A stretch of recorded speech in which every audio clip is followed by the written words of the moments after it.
안녕하세요. 반갑습니다. 자, 오늘은 일주일 전에 시행한 29회 주택관리사 회계원리 기출문제 해설하는 시간으로 하겠습니다. 자, 40문항 중에서 이론 문제는 11문제가 출제됐고요. 이론이 11문제, 보편적으로 똑같습니다. 11문제, 그리고 계산 문제가 29문제, 이렇게 해서 40문항이 출제됐고요. 난이도 면에서 난이도라고 하는 것은 선생님들이 판단할 때인데 수험생들 입장에서 볼 때는 큰 의미가 없어요. 왜? 다 제각각이기 때문에. 그래서 난이도 면에서는 보편적으로 예년에 봤을 때 중상 정도 난이도로 출제가 됐었다, 이렇게 생각을 하시고 하나씩 점검해 보죠. 자, 그러면 해설 강의니까 간단하게 설명을 드리겠습니다. 1번 재무보고에 대한 개념체계 그랬죠. 개념체계에 대한 설명으로 옳지 않은 것. 그래서 1번 일반 목적 재무보고서는 주요 이용자의 공통된 정보 수요에 초점을 맞추고 있지만 특정 일부 집단에 가장 유용한 정보가 추가 포함될 수 있다. 그러므로 인해서 비용이 원가가 발생할 수도 있다는 얘기입니다. 그래서 맞는 지문이고요. 발생회계 기준은 현금주의 회계보다 기업의 과거나 또는 미래 성과를 평가하는 데 더 나은 정보를 제공하고 있다. 그죠? 발생주의가 현금주의에 비해서 더 현실성이다. 그죠? 그리고 평가하는데 바로바로 정보를 제공할 수 있기 때문에 맞습니다. 다음 3번 특정 회계 정보를 통하여 얻을 수 있는 효익은 그 정보를 제공하고 사용하는 데 대한 원가보다는 효익이 더 커야 된다, 이거죠. 그래서 정당화할 수 있어야 한다. 그죠? 정보를 얻기 위해서 소요되는 원가가 소요될 수 있는데 그 원가로 인해서 효익이 더 커야 된다. 맞습니다. 인식은 재무제표 요소 중 하나의 정의를 충족하는 항목을 재무보고서에 포함하기 위해서 포착하는 과정이다. 장부에 기재해야만이 그래서 재무제표의 표시가 되기 때문에 포착하는 과정이다. 맞습니다.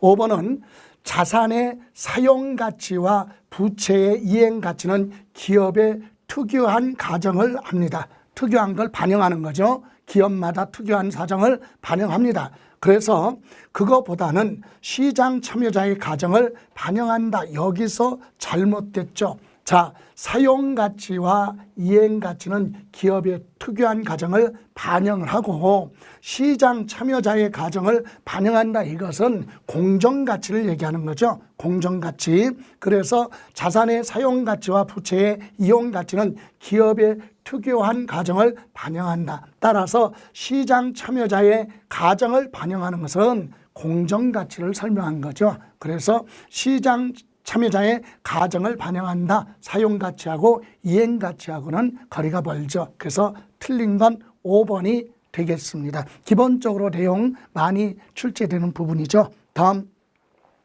2번으로 갑니다. 2번 주식회사 한국은 2001년 10월 1일 화재보험에 가입을 하고 향후 앞으로 1년간 보험료 1,200원을 현금으로 지급하면서 전액 비용으로 회계 처리를 했다, 이 얘기입니다. 그렇다면 10월 1일 날 회계 처리했을 때는 차변에 비용의 발생 보험료로 처리했다는 얘기예요. 1년분, 그래서 1,200원이죠. 1,200원을 비용으로 처리하고 대변에는 현금으로 자산의 감소 1,200원 이렇게 회계 처리를 했어요. 그럼 결산에 가서 기말에 가서는 어떻게 합니까? 12월 31일 날에 가서는 요 보험료를 1년치니까, 그죠? 1년이면 1개월에 1,000원씩이죠.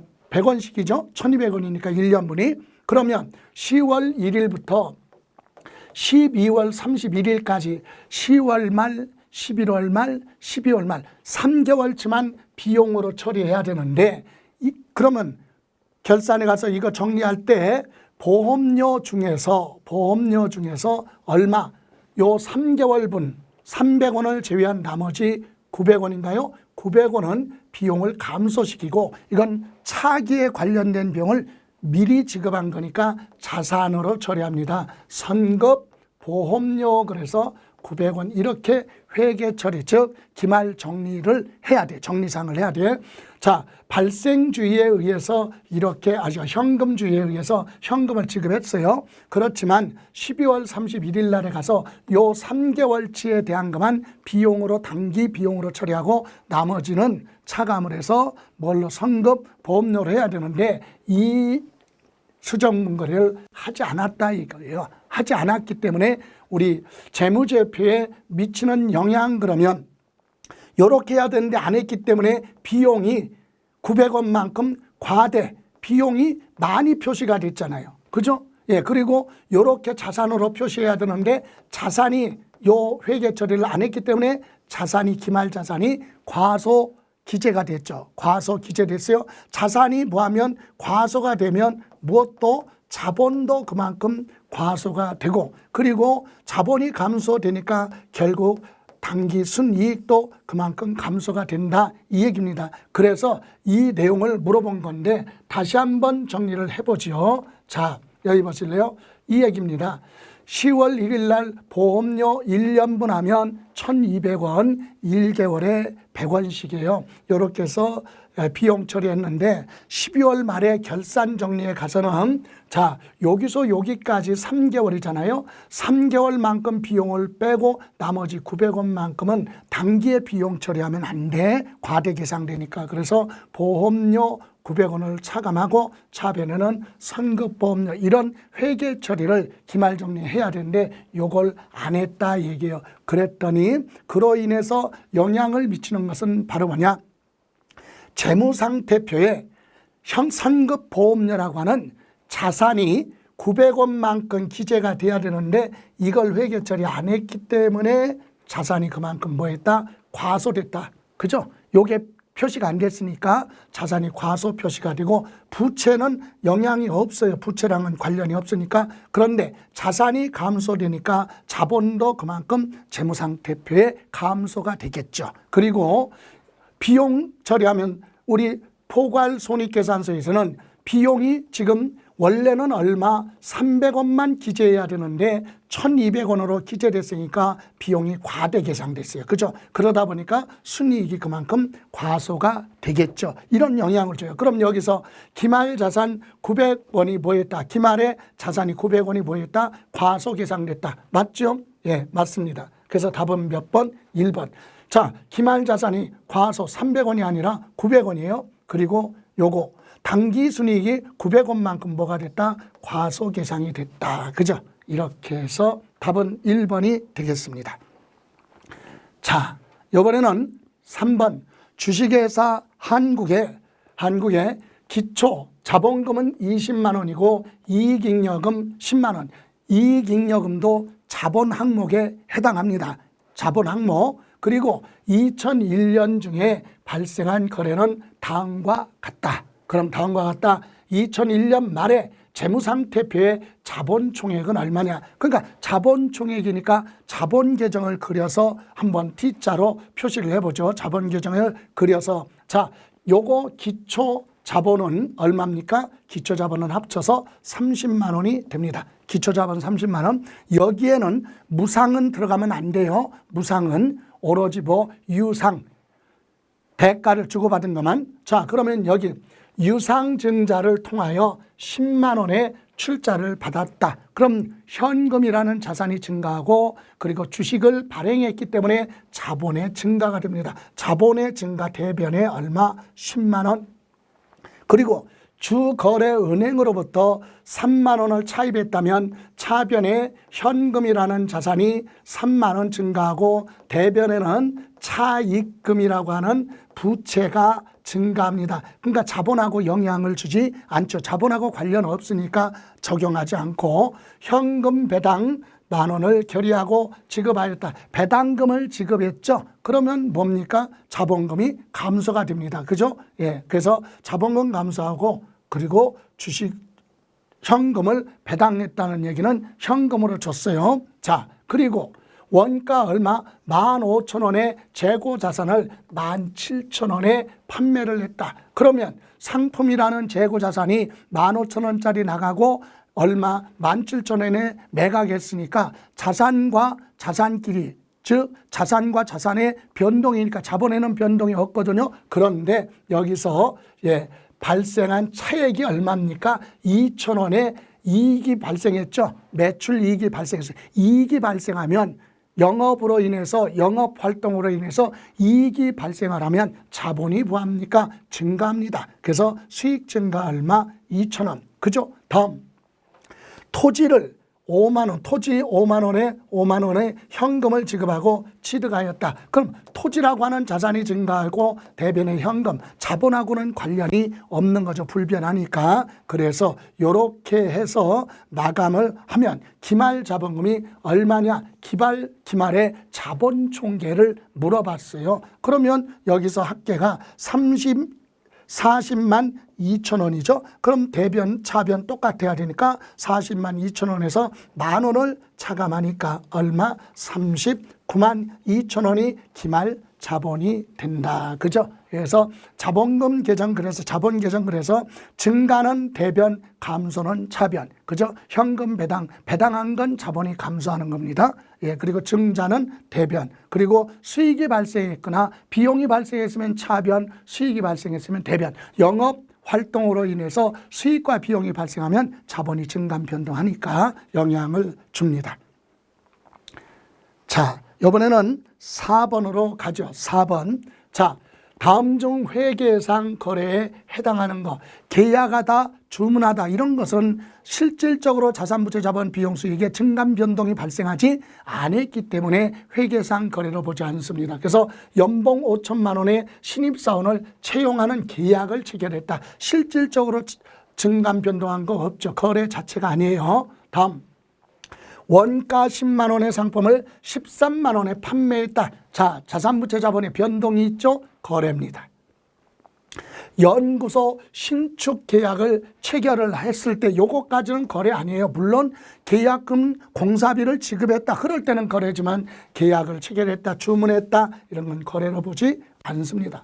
화재가 발생하여 보관 중이던 재고 자산이 모두 불에 타서 소실되었다. 감모 손실이 발생했습니다. 비용이 발생. 그죠? 거래. 다음, 거래 은행으로부터 300만 원을 보였다, 차입했다. 그죠? 자산이 증가하고 차입금이라는 부채가 증가합니다. 변동이 있죠? 거래입니다. 이렇게 해서 회계상 거래에 해당하는 것을 모두 골라라. 그러면 니은하고 니을 비음. 그래서 답은 4번이 됩니다. 주문계약을 체결했다. 그죠? 또는 무슨 계약하다. 이런 것은 실질적으로 증감 변동이 없기 때문에 거래로 보지 않는다는 거.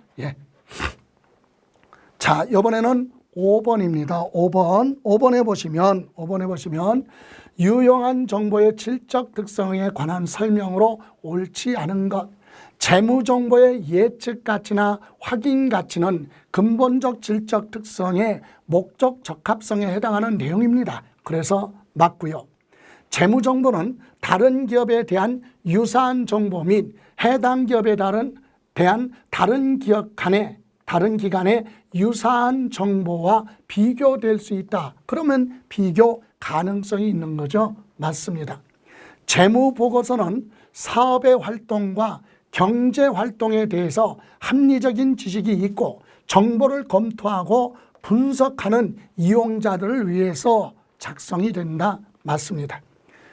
기본적인 회계를 알고 있어야 되겠죠. 다음, 법정 형식과 경제적 실질이 다른 경우 실질에 따른 실질 우선주의 원칙을 적용하게 되면 재무정보의 표현 충실성, 그죠?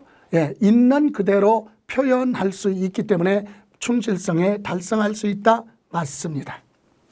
다음 5번, 합리적이고 독립적인 서로 다른 관찰자의 의견이 완전히 일치하지 않는 정보는 합의에 이를 수 있는 경우라도 검증 가능성은 없다 그랬는데 이 부분이 잘못됐어요. 서로 다른 관찰자의 의견이 완전하게 일치하지 않더라도 합의에 이를 정도가 되면 비교, 즉 검증 가능성이 있다 이렇게 보는 거죠. 그래서 완전한 의견이 일치되지 않더라도 합의할 수 있는 정도에 이른다면 검증 가능성이 있는 걸로 본다. 그래서 5번 틀렸습니다.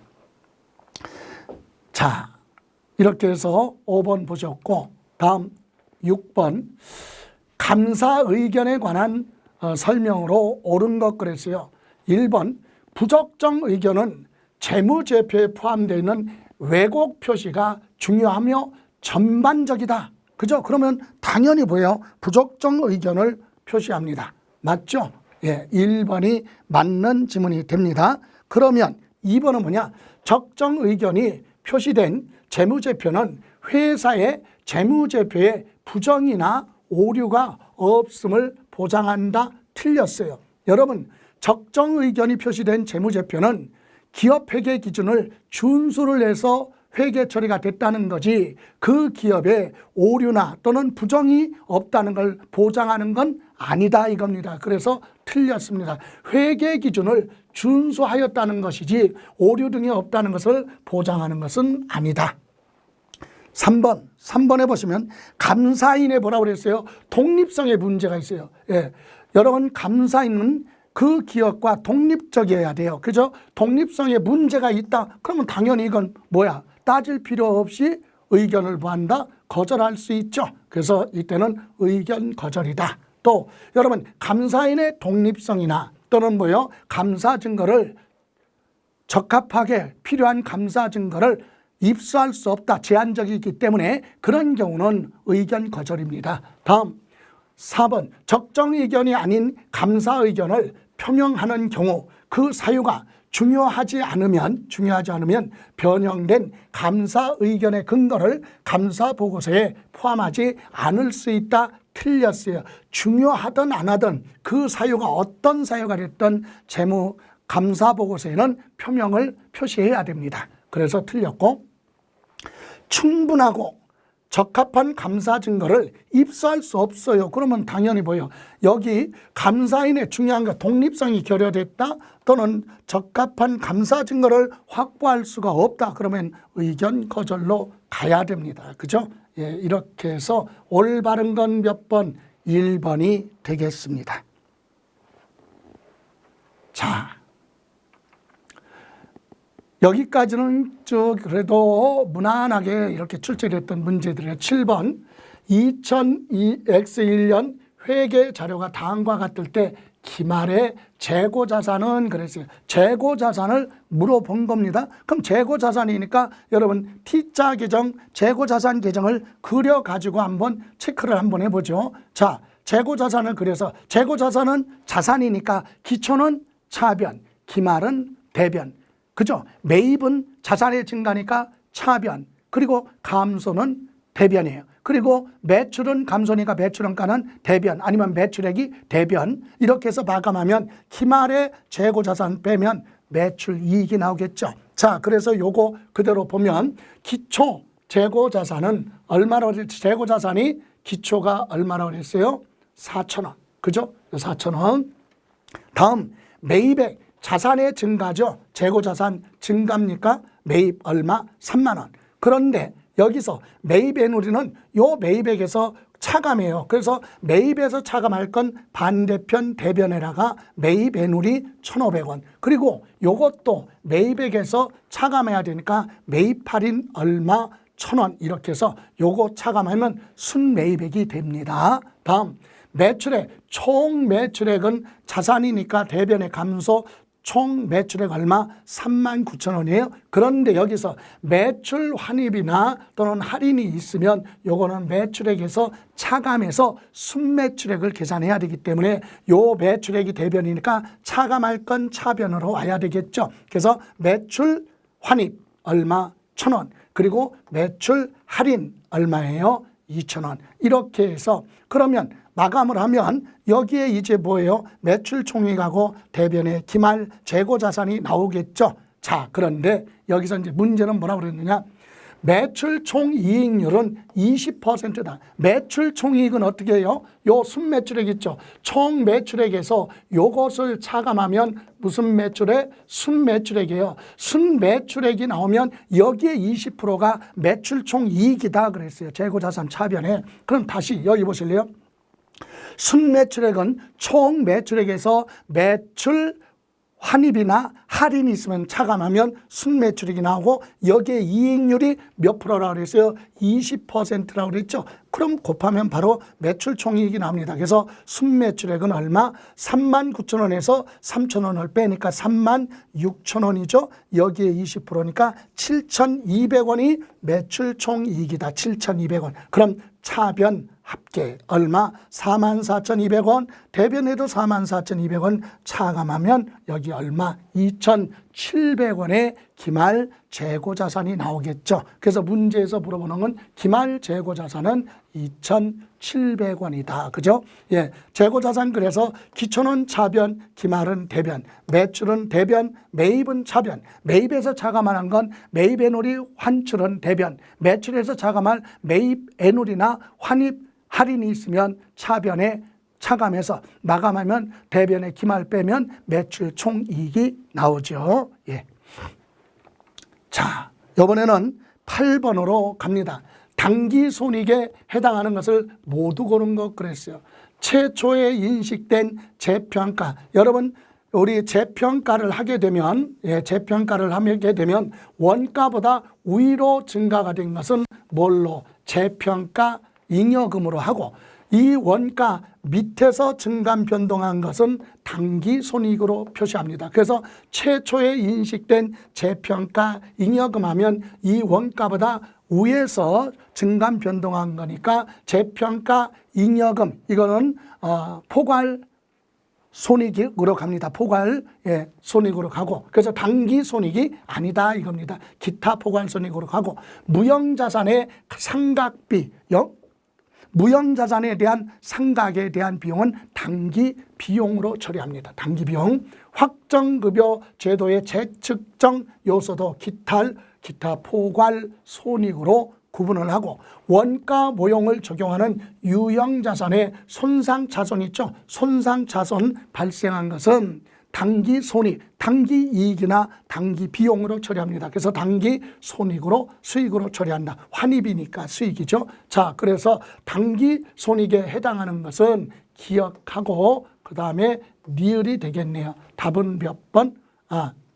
니은이죠. 니은하고 니을. 답은 몇 번? 4번입니다. 기타 포괄 손익은 수익으로 당기 수익으로 처리하는 게 당기손익으로 처리하는 것이 아니라 유보했다가 나중에 가서 그것이 뭐했을 때 제거되거나 실현됐을 때 그때 비용으로 수익으로 처리하는 거죠. 그래서 요거는 당기손익으로 처리하지 않습니다.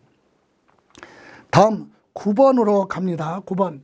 다음 자료로 계산한 총포괄 이익과 당기순이익 그랬죠. 총포괄 이익은 뭐예요? 포괄 이익에다가 순이익을 더한 것이 총포괄 이익이 되겠죠. 그러면 자, 지금 당기 순이익이 얼마냐 그랬거든요. 그럼 역시 자, 자본 계정 가지고 봅니다. 자본. 영업활동에 의해서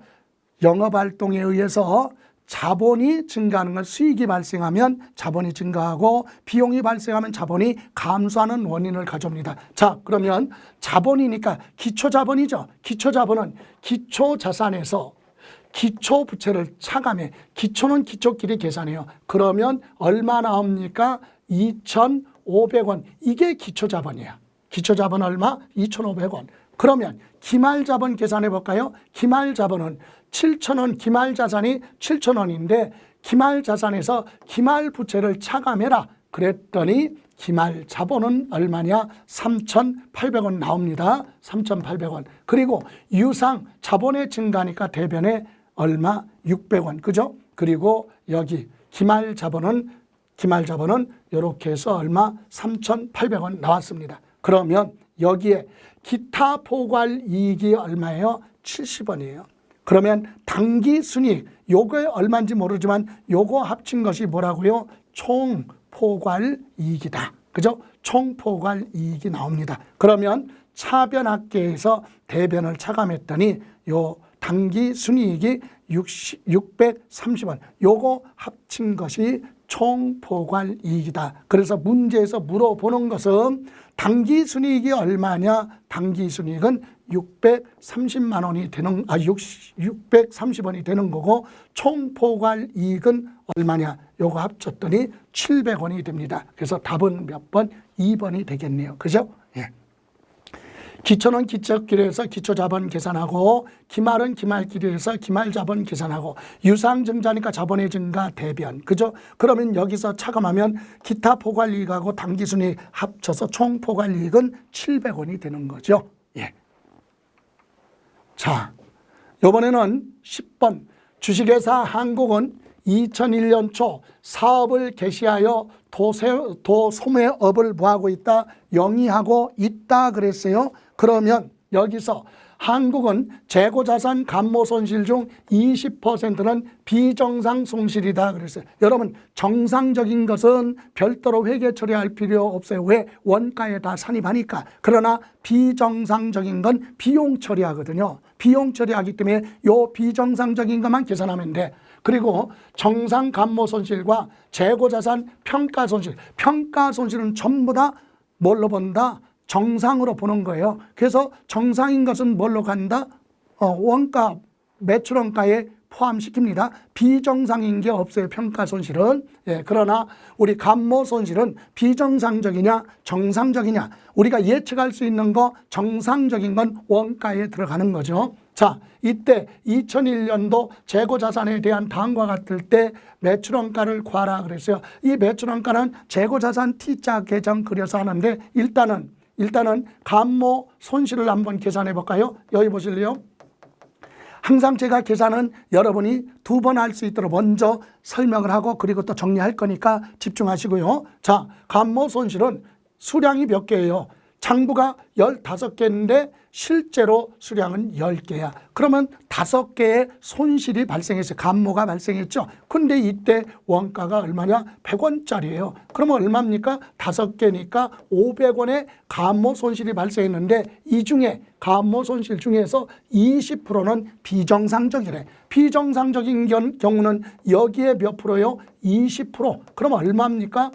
예, 20%면 100원인가요? 예, 100원만큼은 비용 처리하라 이거죠. 예, 감모 손실 당기 비용으로 처리하고. 그죠? 요거만 계산하면 돼요. 다음. 이번에는 기말 재고를 계산해 봐요. 기말 재고는 평가 손실을 계산할 필요가 없어요. 왜? 계산 하나 안 하나 전부 다 원가로 들어가니까. 그럼 기말 재고는 자, 실제로 수량 몇 개예요? 10개. 그죠? 10개라가 자, 원가와 순실현 가능 가치 중에서 낮은 거 저가니까 낮은 가격으로 표시합니다. 기말은. 그래서 10개에 90원이니까 900원이 되겠죠. 기말. 자, 점검해 봤어요. 다시 한번 정리합니다. 자, 비정상적인 감모 손실은 아까 15개에서 5개 빼니까 10개 빼니까 감모 손실 수량은 5개 100원짜리 500원 거기에 20%만 뭐라고 그랬어요? 비정상적이다. 그래서 비용 100원만큼 처리하고요. 다음 기말 재고액을 계산하려면 기말 재고는 10개라가 요거 100원하고 90원 금액이 적은 걸로 갑니다. 그래서 얼마? 90원. 그래서 900원이 기말 재고예요. 이렇게 계산을 하고 이제 우리 재고 자산으로 갑니다. 기초는 차변이에요. 그죠? 근데 2001년 초에 사업을 시작했으니까 전년도에서 넘어온 게 없네. 그러면 기초는 제로야. 그죠? 그리고 매입액이 얼마입니까? 재고 자산 증가 차변의 매입액이 10,000원이 되겠습니다. 그죠? 그리고 자, 대변에는 이제 뭘로 매출 원가가 얼마인지는 몰라요. 그런데 여기서 감모 손실 얼마 비정상적인 거 100원 비용 처리하고 그죠? 그리고 여기에 기말 재고는 아까 얼마라고 그랬습니까? 900원이에요. 그럼 마감합니다. 그러면 차변에 10,000원에서 대변 10,000원 차감하니까 1,000원 빼니까 여기는 9,000원이 매출 원가가 된다. 그래서 문제에서 얘기하는 매출 원가는 얼마다? 9,000원이 되겠어요. 그래서 답은 3번이 되겠네요. 그죠? 예. 그리 어렵지 않게 풀을 수 있는 문제였습니다. 자, 이번에는 11번으로 갑니다. 2001년 재고자산과 관련된 자료는 다음과 같다. 주식회사 한국이 장부의 기록 방법으로는 계속기록법이래. 계속기록법. 그럼 계속기록법이 있고 실지재고조사법 이렇게 두 가지 있는데 여기에서 단위원가, 단가 결정하는 방법으로는 가중평균법. 가중평균법은요. 이동평균법이 있고 이동평균법. 그때마다 단가 내는 거. 그리고 총괄해서 한꺼번에 나눈 총평균법 이렇게 두 가지가 있어요. 이게 가중평균법인데 여기 계속 기록법일 때는 이동평균법으로 가는 겁니다. 그런데 한꺼번에 총평균 단가 할 때 요거는 실지재고조사법. 실지재고조사법에서는 총평균법. 그래서 우리는 알고 있어야 되는 것이 계속기록법은 뭐다? 이동평균법이다. 이거 알고 있어야 돼요. 이동평균법. 자, 이렇게 해서 2001년도 매출원가를 물어봤어요. 매출원가. 그리고 감모손실이나 평가손실은 없다 그랬죠. 그럼 먼저 여러분 계산해 보면 여기 6월 1일 날 여기까지 매출했어요. 그런데 8월 1일 날 300개를 뭐 했다? 매입했다. 그러면 여기서 한번 볼까요? 여기서. 자, 여기서 200개를 팔았어요. 그죠? 그러면 몇 개 남았어요? 200개 남았습니다. 요거 팔고 그러면 200개. 얼마짜리? 80원짜리. 80원짜리. 그러면 28이 16. 16,000원에다가 요번에 300개를 매입했잖아요. 100원씩. 그래서 얼마? 금액은 3만 원입니다. 그럼 여기서 합치면 남은 거 200개에다가 300개 하면 여기까지 계산하면 몇 개 합계, 수량 합계 500개. 그리고 금액은요, 합치니까 요거 합치면 46,000원이 됩니다. 그럼 500개로 나눠야 되겠죠. 나누면 이때 단가는 92원이 나옵니다. 92원. 이해가세요? 그럼 이제 문제에서 물어보는 건 매출 원가를 물어봤죠. 그럼 매출 원가는 여기 보세요. 자, 6월 며칠 1일 날 매출한 거 몇 개? 200개는 그대로 얼마? 80원짜리로 팔았어요. 그래서 16,000원에 팔았고 그 다음에 12월 며칠 1일 날 300개 팔았잖아요. 예, 300개 팔았어요. 그때는 얼마? 92원씩이죠. 3927 326 27,600원인가요? 이렇게 해서 요거 합친 것이 매출원가다. 그러면 43,600원인가요? 43,600원이 매출원가. 만약에 이 문제에서 기말 재고를 물어봤다. 기말에 남아있는 재고를 물어봤다. 그러면 300개 빼면 200개 남았죠. 200개는 요거 얼마? 92원짜리 남았다. 이렇게 계산하면 되죠. 자, 그래서 요거 다시 한번 정리합니다. 자, 8월 며칠? 1일 날. 8월 1일 여기서는 200개 그냥 요걸로 팔았어요. 요걸로 팔았으니까 요거 빼니까 200개 남았어요. 200개 남았는데 300개를 매입했으니까 합쳐서 수량은 500개가 됐다. 그죠? 금액은 200개에 80원씩 해서 16,000원 남았는데 요번에 100원짜리 3만 원을 취득했어요. 매입했어요. 그럼 합쳐서 46,000원이 됐다. 그럼 500개로 나누면 92원의 단가가 나와요. 그러면 12월 며칠 1일 날 매출한 거, 12월 1일 날 매출한 거, 지금 매출은 두 개잖아요. 6월 며칠 1일. 6월 1일 매출한 거는 얼마예요? 200개. 자, 여기서 200개, 여기에 얼마? 80원씩이죠. 그래서 200개 곱하기 80원. 그리고 여기는 300개 곱하기 아까 92원이었었죠. 이렇게 해서 두 개 합친 것이 뭐다? 매출 원가가 된다. 43,600원. 답은 2번이 되겠습니다. 다음 12번으로 갑니다. 12번.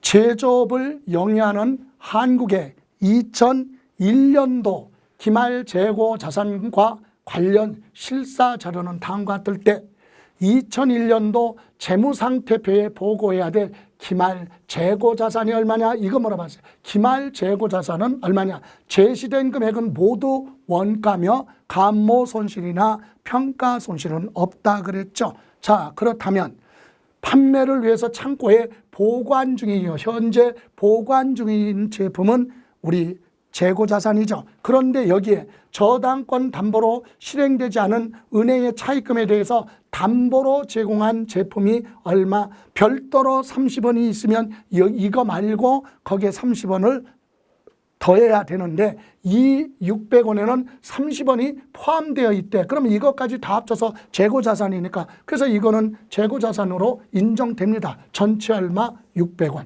그죠? 여기에는 30원까지 포함되어 있으니까 실제로는 570원에다가 담보 제공한 것까지 담보권이 실행되기 전에는 회사, 기업의 재산에 담보로 맡겼어도 그래서 재고자산에 포함하고 생산 중에 있는 제공품도 뭡니까? 재고자산입니다. 재고자산.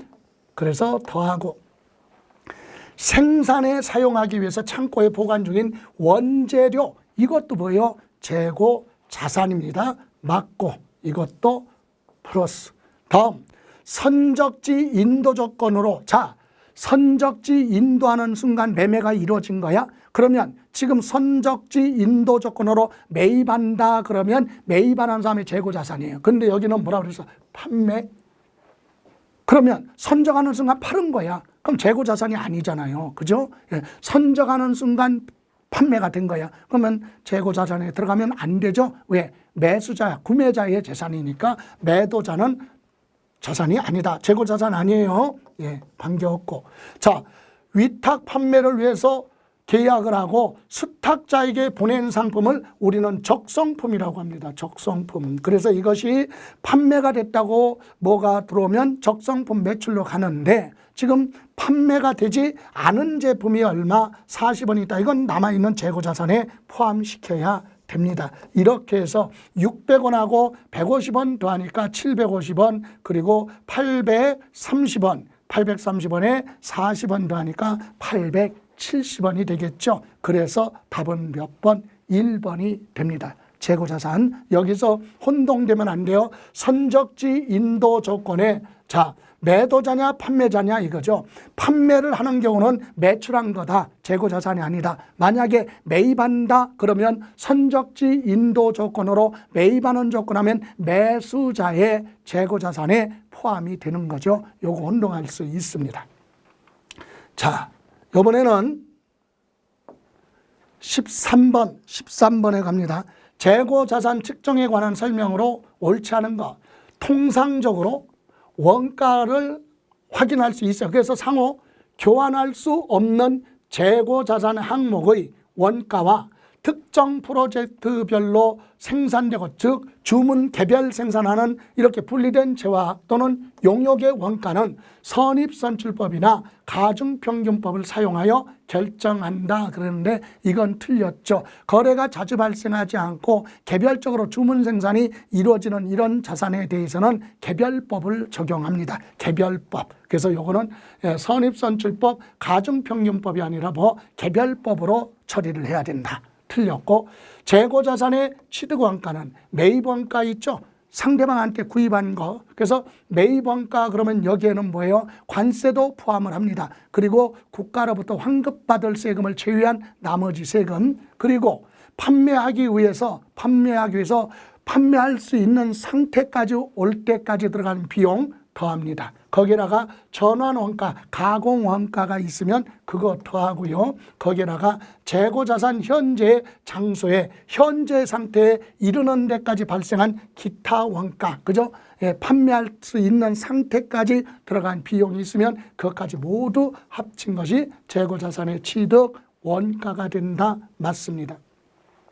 재고자산의 취득원가와 순실현 가치 중 낮은 금액을 낮은 금액으로 보한다, 측정한다. 여기서 순실현 가치는 판매 가치에서 판매 예상되는 비용을 차감한 순실현 가능 가치 중에 낮은 금액으로 저가로 측정한다. 맞습니다. 재고자산. 다음 소매재고법 또는 다른 말로 매출원가 환원법 이렇게도 얘기하는데 소매재고조사법에서 재고자산의 원가는 재고자산의 판매 가격을 적절한 총이익률을 반영하여 원가를 환원하는 방법이죠. 맞습니다. 후속 생산 단계에 투입하기 전에 보관이 필요한 경우 보관이 필요한 거 투입하기 전에 생산 단계 투입하기 전에 들어가는 것은 당연히 취득원가에 포함이 됩니다. 근데 그거 이외에 보관 원가는 일반 비용이죠. 기간 비용. 그래서 관리비, 판매비 이런 걸로 그래서 판매 원가는 재고자산의 원가에 포함할 수 없으며 발생기간에 뭘로 비용으로 인식을 하여야 한다. 그러면 맞습니다. 이렇게 해서 틀린 건 몇 번? 1번이 되겠네요. 자, 이번에는 14번. 주식회사 한국은 2001년 7월 1일 날 상환 의무가 없는 정부 보조금. 정부 보조금은 변제할 의무가 없어요. 그래서 정부 보조금 500만 원을 수령 받아서 기계장치, 원가 모형, 내용연수 5년, 원가 모형, 원가로 계산하고 잔존 가치는 없고 정액법으로 월할 상각을 한다. 그래서 이런 무엇을 기계장치를 2,000원에 뭐했어요? 취득하였다. 한국이 정부 보조금 자산의 장부 금액에서 차감하는 방법. 정부 보조금의 회계 처리는 장부 금액에서 직접 차감하는 방법이 있고 이연수익법으로 부채로 처리했다가 기간에 따라 수익으로 전환하는 방법. 이 두 가지가 있는데 시험에서는 주로 장부 금액에서 차감하는 방법, 이와 같은 방법으로 주로 출제가 되죠. 그래서 회계 처리할 때 2003년 말 재무상태표에 표시될 기계장치의 장부 금액 봅니다. 자, 그러면 우선 정부 보조금을 봅니다. 정부 보조금이 얼마예요? 500원이에요. 이것도 정액법으로 계산을 해서 내용 연수 기간 동안에 뭐하라? 비용 처리하여. 그래서 요거 500원을 지금 몇 년이라고 그랬어요? 5년이네. 잔존 가치 없어요. 그럼 5년이면 얼마예요? 100원이에요. 100원씩 상각하는데 지금 물어본 건 2003년이에요. 그러면 2001년에 취득했으니까 2001년, 2002년, 2003년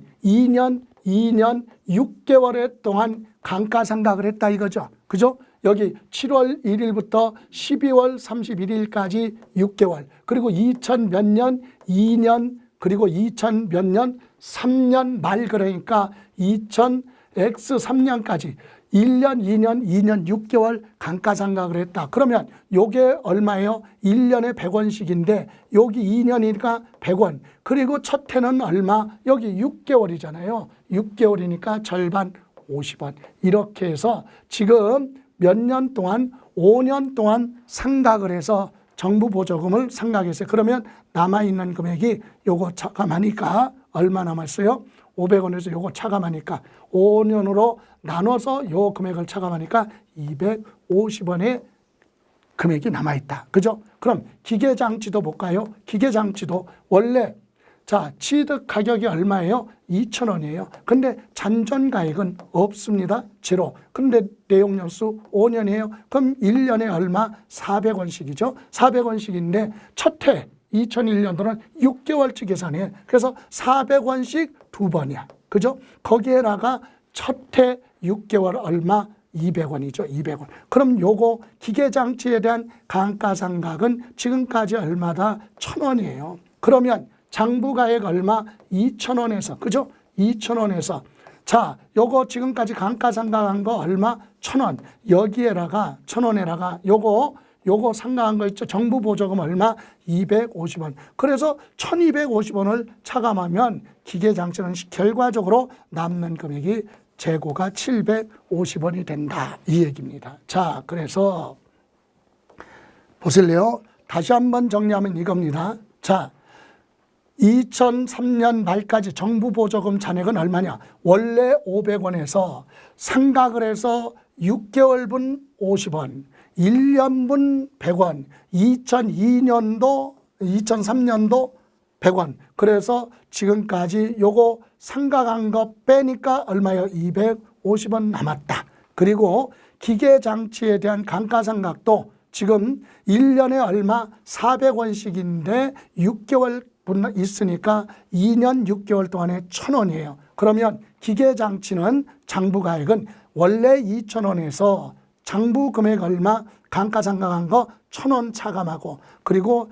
정부 보조금 남은 거 얼마 250만 원 공제하니까 750만 원이다. 이래도 되고요. 아니면 처음부터 자, 취득원가 얼마 200만 원인데 여기 정부 보조금 얼마 500원이에요. 그러면 차감하면 얼마예요?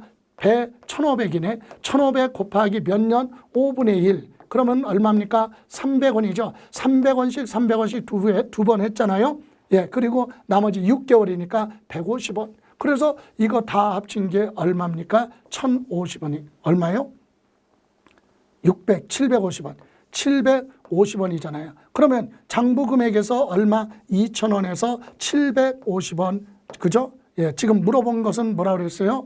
750원을 빼니까 얼마입니까? 1,250원인가요? 여기서 500을 빼니까 700원 이렇게 나오죠. 그러니까 이렇게 따로따로 해도 되고 한꺼번에 계산하는데, 우리는 결국은 이 정부 보조금도 내용 연수만큼 상각을 해서 남아있는 이 금액하고 남아있는 금액 있죠? 거기다가 기계장치 감가상각하고 뺀 나머지 금액이 있어요. 요거 1,000원을 뺀, 그래서 1,000원에서 요거 차감하니까 마지막에 750원이 기말 재고가 된다. 이렇게 정리하시면 되겠습니다.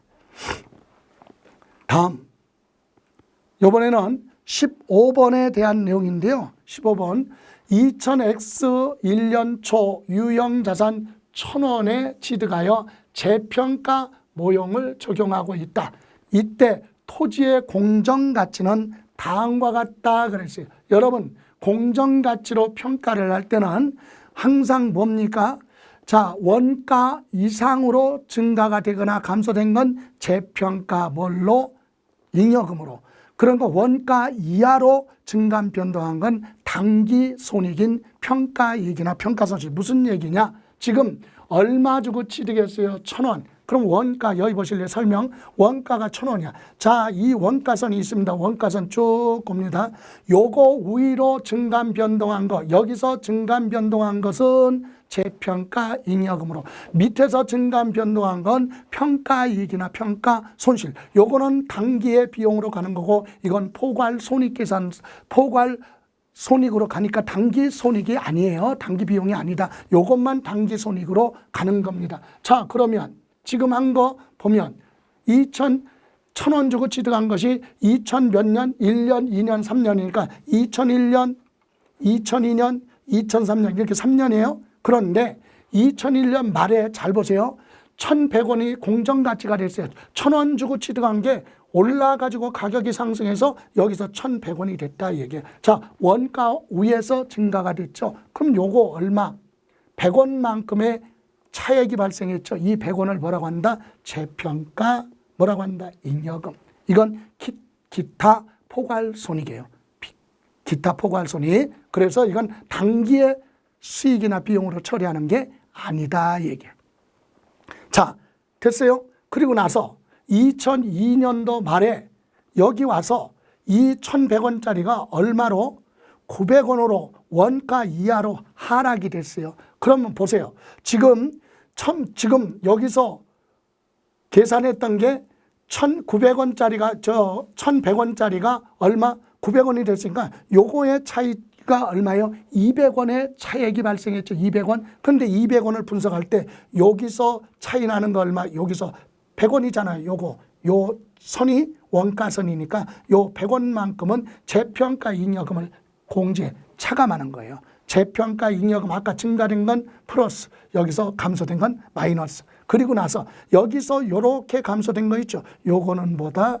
단기에 비용 처리해야 되니까 평가 손실 100원. 그래서 전체 200원의 손실이 발생했어도 원가 위에서 상승했던 거 감소한 건 단기에 비용 처리하는 게 아니라 뭘로 간다? 포괄 손익 계산으로 갑니다. 기타 포괄 손익으로 가서 나중에 가서 유보했다가 처분했을 때, 실현됐을 때 그때 가서 수익으로 가는 거죠. 자, 다음 이렇게 됐어요. 그런데 문제는 지금 언제? 2003년도 물어봤어요. 그럼 2003년도 보니까 여기 얼마? 1,200원으로 됐네? 1,200원이 됐어요. 자, 900원짜리가 1,200원이 됐으니까 상승한 게 얼마야? 300원에 상승했죠. 300원의 원인을 분석하면 이 부분 원가 이상으로 이 부분에 대해서는 얼마죠? 200원이잖아요. 요게 1,000원이니까. 그럼 1,000원에 1,200원이니까 200원만큼은 재평가 잉여금이 되는 거고. 그죠? 예. 그리고 여기서 여기 원가선까지는 100원이잖아요. 100원.